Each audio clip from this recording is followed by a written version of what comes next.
नमस्कार साथियों। जहां एक और बजट के बाद चारों ओर हाहाकार मचा है। कोई कह रहा है बजट सही है, कोई कह रहा है गलत है। इसी के बीच केशव प्रसाद मौर्य एक मिशन पर काम कर रहे हैं। वो सीक्रेट मिशन क्या है, हम आपको इस वीडियो में बताएंगे। और कैसे केशव प्रसाद मौर्य अखिलेश यादव के साथ में सरकार बनाएंगे और योगी सरकार को गिरा देंगे, ये सारी चर्चाएं इसी वीडियो में होंगी। तो दोस्तों लास्ट तक जरूर बने रहिएगा। अब बात करते हैं आखिरकार ये आंकड़ा कैसे लग रहा है। दोस्तों आपको बता दें कि योगी आदित्यनाथ और केशव प्रसाद मौर्य के बीच में जो खींचतान मची हुई है वो जग जाहिर हो गई है। हर कोई समझने लगा है कि भाजपा के अंदर केशव प्रसाद मौर्य और योगी आदित्यनाथ के बीच में खींचतान मची हुई है और इसको छुपाने की कोशिश तो खूब की गई, लेकिन छुपा नहीं पाए। अब इसी के बीच में दोस्तों केशव प्रसाद मौर्य अपना काम शुरू कर दिए हैं। अखिलेश यादव ने ऑफर दिया था कि 100 लाओ सरकार बनाओ। तो ऐसे में अगर समाजवादी पार्टी के साथ में केशव प्रसाद मौर्य को सरकार बनाना है तो भारतीय जनता पार्टी से तोड़कर 100 विधायक लाने पड़ेंगे। तो इसके लिए जाहिर सी बात है विधायकों से बातचीत करनी पड़ेगी और सलाह मशवरा कर कर ही कोई ना कोई अंजाम दिया जा सकता है। लोग अनुमान लगा रहे हैं कि केशव प्रसाद मौर्य जो हैं लगातार वो कई लोगों से मुलाकात कर रहे हैं। वो चाहे केंद्र के नेताओं से हों या राज्य के नेताओं से हों, कई मंत्रियों से मुलाकात कर चुके हैं। अभी कल की बात है, केशव प्रसाद मौर्य ओम प्रकाश राजभर से भी मिले। उससे पहले संजय निषाद से मिले थे जो कि गठबंधन के साथी हैं। और संजय निषाद ने भी ओम प्रकाश राजभर के ही सुर में बात की थी, जो कि योगी आदित्यनाथ के एक तरह से खिलाफ मानी जा सकती है।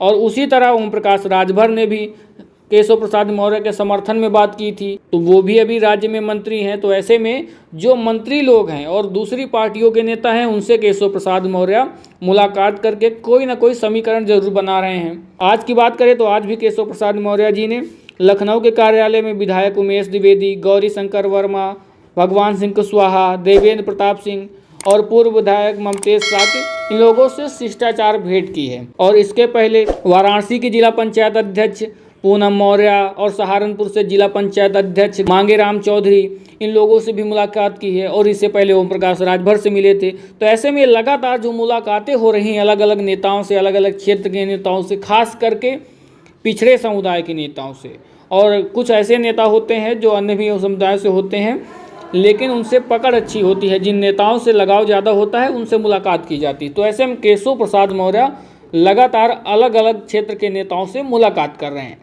अब इससे आप अनुमान कुछ भी लगा सकते हैं, क्योंकि अगर केशव प्रसाद मौर्य को भाजपा में उत्तर प्रदेश में ज़्यादा तवज्जो नहीं दिया गया तो वो कोई कदम भी उठा सकते हैं। जाहिर सी बात है अगर समाजवादी पार्टी के साथ में केशव प्रसाद मौर्य जाएंगे तो 100 विधायक की ज़रूरत भी पड़ेगी। अगर सरकार समाजवादी पार्टी के साथ में बनाना है तो 100 विधायक ऐसे तो हैं नहीं कि बस नाम ले लिया वो वहाँ पहुँच जाएंगे। जाहिर सी बात है सबसे बातचीत भी करनी पड़ेगी, सलाह मशवरा भी करना पड़ेगा। हो सकता है ज़्यादा लोग भी तैयार हो जाएं और हो सकता है कि नहीं भी लोग तैयार हो जाएं, क्योंकि कोई किसी के कहने में यूं ही नहीं आ जाता है। क्योंकि हर पार्टी में हर प्रकार के लोग होते हैं। कोई लालच में पार्टी छोड़ता है, कोई बल में पार्टी छोड़ता है, ढेर सारी चीज़ें हैं। किसी को कोई बात लग जाती है तब पार्टी छोड़ता है। कोई किसी के यूं ही कहने से अपना दल नहीं छोड़ देता है। तो ऐसे में जो बात करें अपना दल की, अनुप्रिया पटेल हैं, वो भी लगातार भारतीय जनता पार्टी के ऊपर आंखें दिखाती हुई नजर आ रही हैं। क्योंकि जिस तरह से उनके कई बयान वायरल हुए थे और उनकी एक चिट्ठी भी वायरल हुई थी जिसमें उन्होंने आरक्षण का लेखा जोखा मांगा था। ढेर सारी चीज़ें हैं जो गठबंधन के साथी भी अब आंख उठाकर देखने लगे हैं। अभी जब हाल में सर्वदलीय बैठक हुई थी तो उसमें जयंत चौधरी भी नहीं पहुँचे थे। तो इसका मतलब है कि जयंत चौधरी भी भारतीय जनता पार्टी से कुछ ना कुछ डिमांड कर रहे होंगे। और केशव प्रसाद मौर्य तो योगी आदित्यनाथ जी की बैठक ही नहीं ज्वाइन कर रहे हैं। तो वो तो जग जाहिर हो गया है कि केशव प्रसाद मौर्य और योगी आदित्यनाथ के बीच में सब ठीक नहीं है। लेकिन जब उनके जो साथी हैं, जो उनके गठबंधन के साथी हैं, वो भी वही हाल करने लगते हैं तो ऐसे में तो ढेर सारे सवाल हो जाते हैं कि आखिरकार उत्तर प्रदेश में सब कुछ ठीक है या गड़बड़ चल रहा है। और आज बजट पेश हुआ है। बजट में भी उत्तर प्रदेश का तो ऐसा मानो कि नाम ही नहीं लिया गया है कि उत्तर प्रदेश को कुछ मिल रहा है या नहीं मिल रहा है। इसी पर अखिलेश यादव ने भी तंज कस दिया है। जब एक पत्रकार साथी ने अखिलेश यादव से सवाल किया कि आंध्र प्रदेश और बिहार को तो बहुत कुछ दिया गया है, उत्तर प्रदेश को क्या मिला, तो अखिलेश यादव ने भी तंज कसते हुए कह दिया कि उत्तर प्रदेश ने प्रधानमंत्री दिया है और इससे ज़्यादा क्या चाहिए। तो जाहिर सी बात है कि जिस तरह से भाजपा का अहंकार जो उत्तर प्रदेश में था वो टूटा। अहंकार कहो या कुछ भी कहो, क्योंकि योगी आदित्यनाथ ने भी कह दिया है कि हम ओवर कॉन्फिडेंस में थे। वही ओवर कॉन्फिडेंस उनको ले डूबा है। लेकिन जब उत्तर प्रदेश को योजनाओं से जोड़ा नहीं जाएगा, फिर से वही हाल हुआ कि उत्तर प्रदेश को इस बजट में भी कुछ विशेष नहीं मिला है।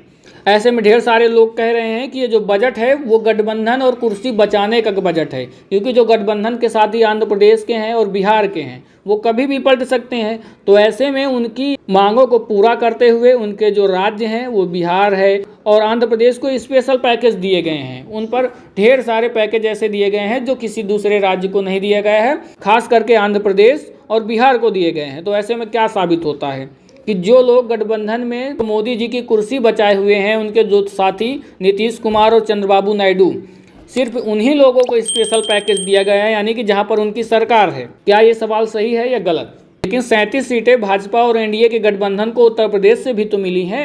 अन्य राज्यों में भी अगर टोटल गिनती की जाए तो वहां पर कम निकलेंगी, लेकिन जिस तरह से उत्तर प्रदेश में 37 सीटें मिली तो यहाँ पर भी तो कुछ स्पेशल होना चाहिए था। तो ये प्रश्न चिन्ह खड़े कर रहे हैं, क्योंकि जिन सहारों के बलबूते पर सरकार टिकी हुई है उनको तो ध्यान रखना ही पड़ेगा।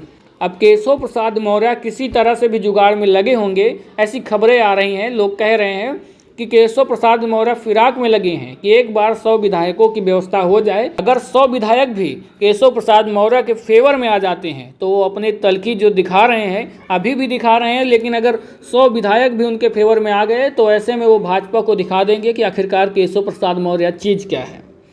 या तो योगी आदित्यनाथ से कुर्सी छीन कर खुद बैठ जाएंगे, और नहीं अगर योगी आदित्यनाथ माने तो ऐसे में वो अखिलेश यादव के साथ समाजवादी पार्टी में भी जा सकते हैं।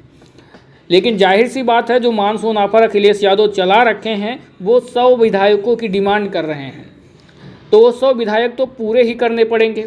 अगर 10, 20, 50, 60 जाते हैं तो ऐसे में कोई सरकार नहीं बना पाएगा। साफ जाहिर है कि अगर सरकार बनानी है तो 100 विधायकों की तो व्यवस्था करनी पड़ेगी, और इसीलिए शायद हो सकता है कि मुलाकात ये लगातार जो जारी हैं, कहीं ना कहीं इसकी भी सुखपुगाहट हो सकती है। ये मुलाकातें जिस तरह से हो रही हैं, इनसे तो ढेर सारे समीकरण और ढेर सारे कयास लगाए जा सकते हैं। अब आखिर में क्या परिणाम होते हैं ये तो उस वक्त बताएगा, क्योंकि योगी आदित्यनाथ और केशव प्रसाद मौर्य के बीच में जो आर पार की लड़ाई छिड़ी हुई है, ये एक तरह से इसमें पानी का बबूला बन गया है जो बस फूटना बाकी है। और कुछ ही समय की बात है दोस्तों, आपको बता दें कि उपचुनाव से पहले भी मामला हो सकता है और उपचुनाव के बाद में भी ये चीज़ें निकल कर सामने आ सकती हैं, क्योंकि दोस्तों उपचुनाव की तैयारियां भी चल रही हैं और उसी के बीच में भाजपा के अंदर महातांडव भी चल रहा है। तो साफ तौर पर भारतीय जनता पार्टी ये जो 10 सीटों पर उपचुनाव होंगे इसमें हार भी सकती है, पूरी की पूरी सीटें भाजपा की हार सकती है। रीजन ये होगा कि भारतीय जनता पार्टी के जब अंदर के ही लोग भीतर घात में लगे होंगे तो जाहिर सी बात है कि बाहर वाले तो उसका मजा ले ही लेंगे। दोस्तों आपको क्या लगता है कमेंट बॉक्स में ज़रूर बता दीजिएगा, और साथ में ये भी बता दीजिएगा कि जो केंद्र में सहारे की सरकार चल रही है वो सहारे कब तक साथ देंगे और ये सरकार कब तक साथ चलेगी। इस पर अपना एक कमेंट जरूर करिएगा और वीडियो को लाइक शेयर करके चैनल को सब्सक्राइब जरूर कर लीजिएगा।